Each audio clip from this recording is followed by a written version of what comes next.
In case you all got bored watching the videos, I made a summary of how my Pokemon Platinum Nuzlocke went here. Of course, I wanted to start off with something hard like this, since we have remakes coming soon. So this is how things were in the game. First, the rules. You can only catch the first Pokemon you see per route or area. You must nickname the Pokemon to be more attached to them. If a Pokemon faints, it's dead, and can't be used anymore. And I have dupe claws on, in case I encounter a Pokemon I already caught, or of the same evolution line. So get comfy, cause here's the story of my Pokemon Platinum Nuzlocke. While watching TV, my annoying and dumb neighbor Barry interrupts me just to go to Sandgent Town to start our trainer adventure. I'm forced to go to Route 201 just to meet up with him and see he's about to step into the tall grass here. Until the great Professor Rowan stopped him just in time and scolds at him while I was kneeling before the professor himself. He asks us a trick question about how much we love Pokemon, to where we keep saying yes. So he offers us some Pokemon from his briefcase, which his assistant and my soon-to-be sister Dawn carried. The starter I chose was Piplup. I named him Botsmaru, and together we both managed to beat Barry and his Turtwig cold-blooded. Of course, the Nuzlocke hadn't started yet until I was able to go to the lab to officially name Piplup and receive my Pokeballs, of course. So I went to Route 201 again to spawn myself a cheeky Bidoof I named Timmy and a harmonic Cricketot I named Music instead of Adagio on Route 202. Feeling needed for the gym I was gonna go up against, I needed a grass-type Pokemon for Rorock. But in Route 204, I ended up killing a Wurmple I assumed would evolve into a Beautifly. Then I met up with Barry again, who wanted to have another fight with me. Well, he underestimated me when I had Botsmaru kill his Starly and his Turtwig at the same time. So, heading off into Route 203, I found myself a Shinx, which I named Sparks, with an X. And I very much enjoyed it, because it's basically one of the Pokemon in my inner circle that can evolve into a Luxray. I made my way to Orenburg Gate to find myself a Zubat I named Dracula, which wasn't really as good as I thought it would be, and also a Geodude I named Rocky, since it was a female. However, I needed to find Rorock so I can have this gym fight with him, but I found another Geodude, which killed Dracula as soon as I was leveling him up. So Botsmaru avenged his honor, and that was the first death. Now during the gym fight, I had to deal with his Cranidos, which was super strong. I needed to switch out Botsmaru because I needed to heal him up. So I went in first with Sparks, which was a bad idea because Sparks ended up dead. And so did Rocky, when I clearly didn't have that much to focus on. But Botsmaru's Torrent activated while he hung in there in 4 HP, and we finally got ourselves our first badge. Oh, and Music evolved into Cricketune while we were in the Orenburg Mines. I go back into Jubilife City to see my sister and the professor being bullied by Team Galactic, so I had to team up with Dawn's Chipchar to take them out. And as early access, I went into Route 207 and caught myself a Machop I named Champ, to make it feel better since it can't evolve into Machamp until it's traded. Inside the Ravaged Path, I found a Psyduck named Fantina, but I didn't realize it was a female, so I would have named her Morgana or something. Now at the Valley Windworks, I know there were Shellos, but I wanted to wait, though, until I caught a blue one. And I really needed another Shinx, since it's mandatory to have an electric type on my team.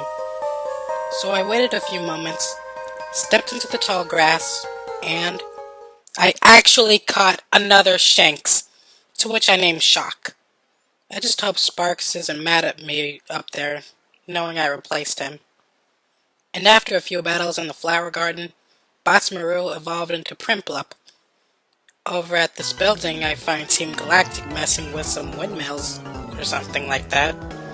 So I stomped on each one of them until I wound up against Commander Mars. But I wasn't really worried though. Even though her Perugly can hit hard, I had an advantage against her, with Champ using Karate Chop all that time. And basically, it was over for her. But Champ and Perugly, they became nemesis. While I was still in for Aroma Town, Shock evolved into, Alexio. And going back into the Eternal Forest, I caught myself a male Bidoof that I named Rudy, which I hoped it was female because I would have named her Rue. But it doesn't matter. I'm finally in Eternal City now, to where I finally meet this beautiful champion named Cynthia, who offered me cut, but in the wrong way. Now going up against Gardenia was no hassle, since music sang them all a permanent lullaby, and I got my second badge. After the battle, I went to the old chateau, which was in Eternal Forest, since you can find a Rotom there. But unfortunately, I ended up killing it, which was the only chance I had to get a Ghost-type Pokemon. But that doesn't matter. I didn't know how to beat Jupiter's Skunky, since I was basically in the old Galactic building in Eternal City. But the thing is, I had to sacrifice Timmy to give Music a chance to crit it. Now, making room, I gave Rudy Timmy's spot, and on Route 211, I met this Metatype I named Simp, since it was the only name I can think of it. But that's what I'm trying to go for, naming my Pokemon after cartoon characters. Inside Mount Coronet, I made a Bronzor I named Big Boy, with an I though, to honor Jaden's Bronzor since it never had a chance to evolve. While finding the secret entrance to Wayward Cave, I tried to find a Gibble, but I encountered an Onix which I killed out of frustration. I wanted to level up my guys quickly before the next gym, but while fighting these campers, Fenton died. So Simp avenged her with the help of Botsmaru to defeat the Pachirisu and Chimchar that killed Fenton. On Route 208, I met this female Route, which I named Aurora, only because Aurora's the, underrated Disney princess out there. Now, going on to the gym fight with Fantina, I only had one trump card on my side, which was pretty much Shock. Having to know Bite, it was an easy win for us. But unfortunately, Barry wanted to have another fight, and unfortunately, Rudy had to sacrifice himself to finish off Barry's grotto with the Poison Point ability he had on him. At first, I was so mad, I just grabbed Barry by the shirt and whispered, "Sleep with one eye open." After that, I had to get myself another guy on my team, which I actually did. I got myself an Eevee from this breeder I named Gallant, and after a while in the Lost Tower, Aurora evolved, which was great. On routes 210 and 215, I caught a Ponyta and Staravia I named both Sunset and Azeroth, but they were killed by Ace Trainer Duo. Good news, Shock evolved into Luxray. As I made it to Veilstone City, I went to complete this shopaholic thing I had on me, and I bought like 6 Protect TMs for no reason. Now going into Maylene's gym, Big Boy was the shining star who had a psychic type move to finish every single trainer there. But he was killed by a Machop who beat him into submission, literally.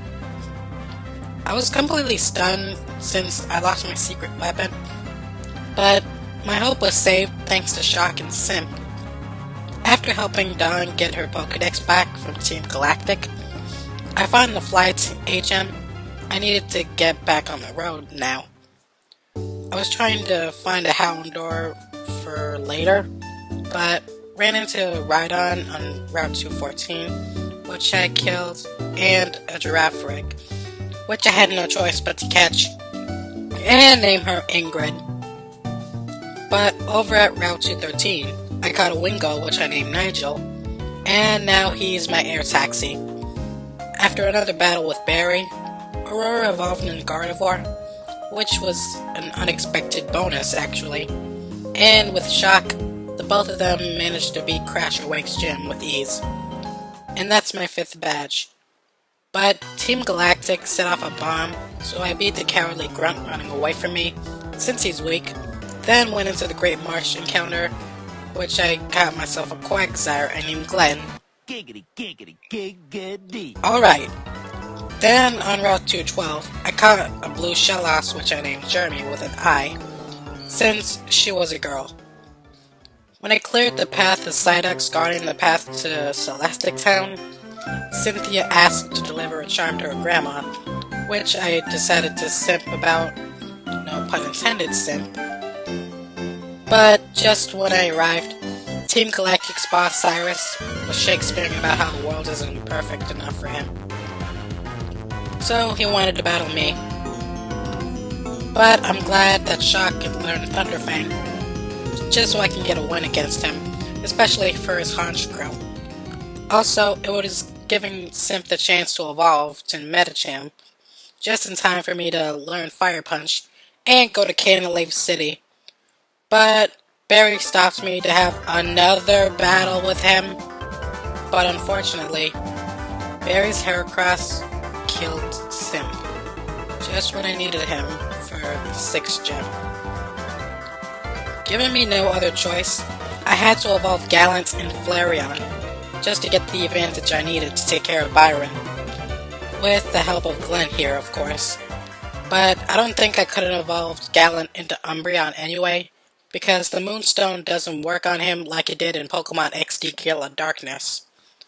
So, after meeting up with Professor Rowan and Dawn again in the library, along with Barry, which I despised for now, there was another explosion this time, only at the lakes. So, me, Dawn, and Barry had to split up and check up on each lake. I checked Lake Valor to find Commander Saturn had taken Azelf, so battling him was no problem. Then Bosmaru finally evolved into Apollyon, which I just needed in time to help Dawn with Commander Mars. To where her Perugly and my champ, they had a standoff, only because her Perugly knew Hypnosis. And, other words, I just had to finish her off real quick. Now, going into Snow Point City, I just want to explain this in lamest terms. I love Ice-type Pokemon, so I caught myself 4 homeboys, 2 of which were in my inner circle, which were Skips the Snorunt, Manny the Swinub, Swiper the Sneasel, and of course later on, Glace the Snorunt. Now we go into Candace's gym. I had no problem with any of her Pokemon, since Jaden gave me the advice about Frostlass the Snowcloak and Abomasnow Snow Warning. I was able to actually one-shot each Pokemon with the help of Gallant here, which I thought was actually good that I evolved him into a Flareon. The best part is, the Snowcloak didn't activate, and neither did Frostlass use her Double Team. So, we have 7 badges now, we can actually climb the rocks, and we can see Barry here crying just as Jupiter beat him. And, like I was doing my natural thing, I recorded some footage of Barry crying, then followed Jupiter back into Galactic HQ and Veilstone. So I sneaked my way and fought Cyrus, but unfortunately, his Honchkrow took out both Skips and Glenn with Drill Peck. But I blame myself.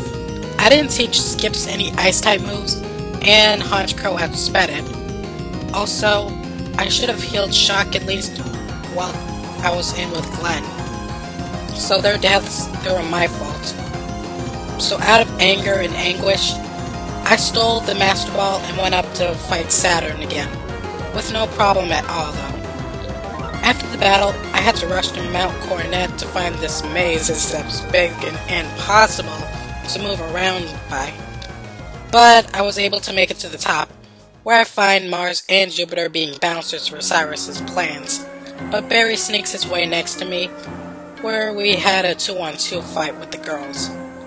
And I would actually be proud of him instead now, since he had to take out Mars's Perugly without me actually complaining, doing Champ's job for him. It was actually nice and redeeming. So now we just go here and find that Cyrus is summoning Dialga and Palkia to open the Distortion World. And that's where me and Cynthia immediately followed him in there, where we just basically had to stop him from destroying both the worlds. But during the battle, I had known that Gyarados has Earthquake, so I didn't have to use Shock there. Instead, I tried to use Swiper just to get some chip damage in. Unfortunately, Swiper has stolen his last item. Oh man. Then, his Weavile also crits Champ with a single Ice Punch. And that was basically the last thing that I ever wanted to see. So I had to take out the rest of his team with Shock here, delivering a major Thunderbolt to both Weavile and Honchkrow. I am so happy that they're dead. And that Cyrus is taken out. Now, I walk up to Garantina, and I did this.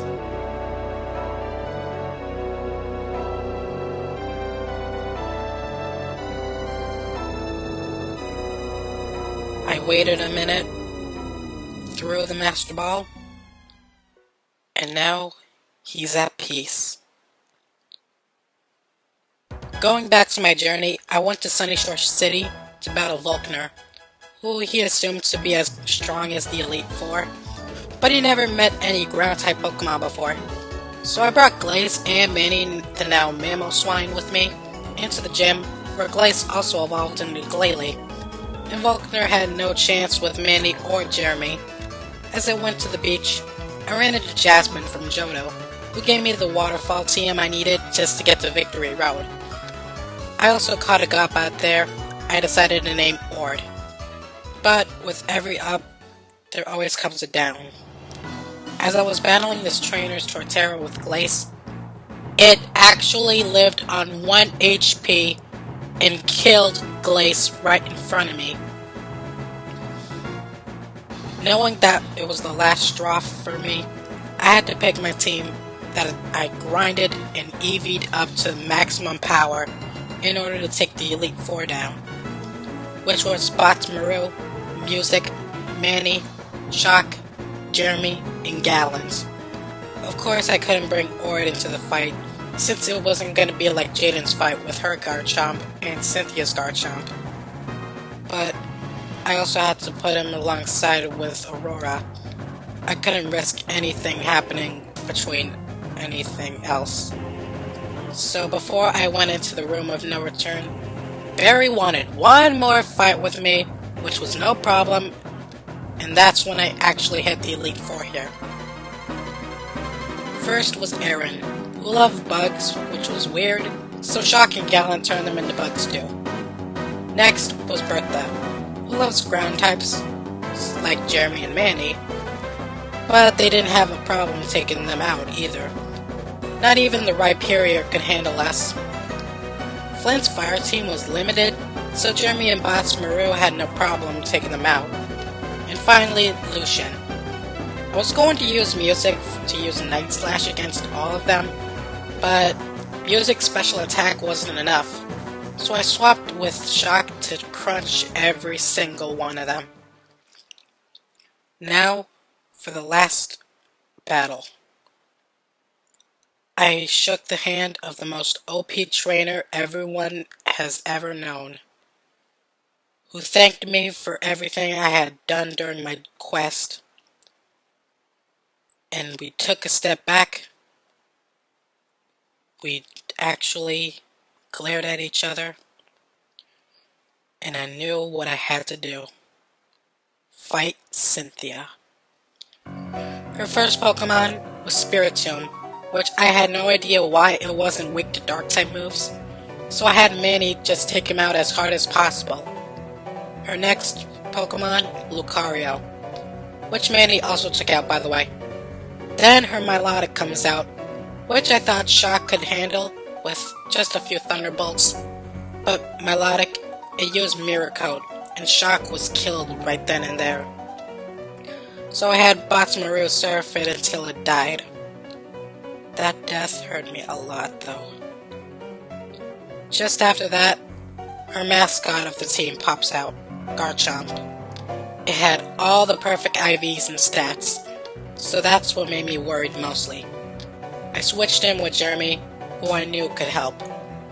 I taught it Ice Beam early on before the Pokemon League started, and before Garchomp could attack, Jeremy's Quick Claw activated just in time to finish off, which was surprising to me because I didn't think it would actually work. So now we can finish this. Gallon took out Roserade with a full power Fire Blast, getting poisoned in the process though. Then, the final Pokemon, Togekiss, came out. If I still had Shock, this would have been easy, so I had Manny use Hail to hide in its Snow Cloak.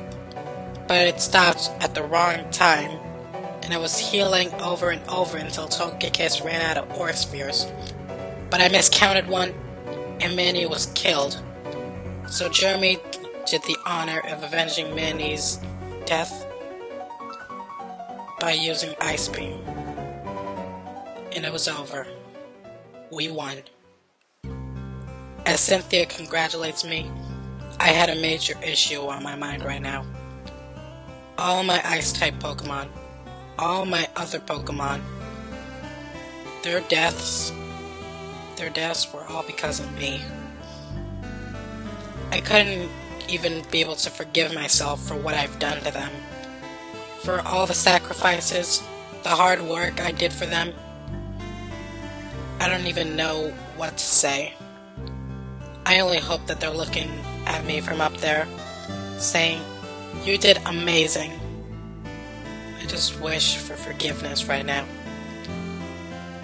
I mean, when Cynthia revived Manny and Shock during the Hall of Fame, and Champ and Swiper in the Distortion World, I only left them out as zombies, since I can't reference Zombieland Saga in this video. And then I went back home to Twin Leaf Town as Sinnoh's new champion. And I lived mostly happily ever after.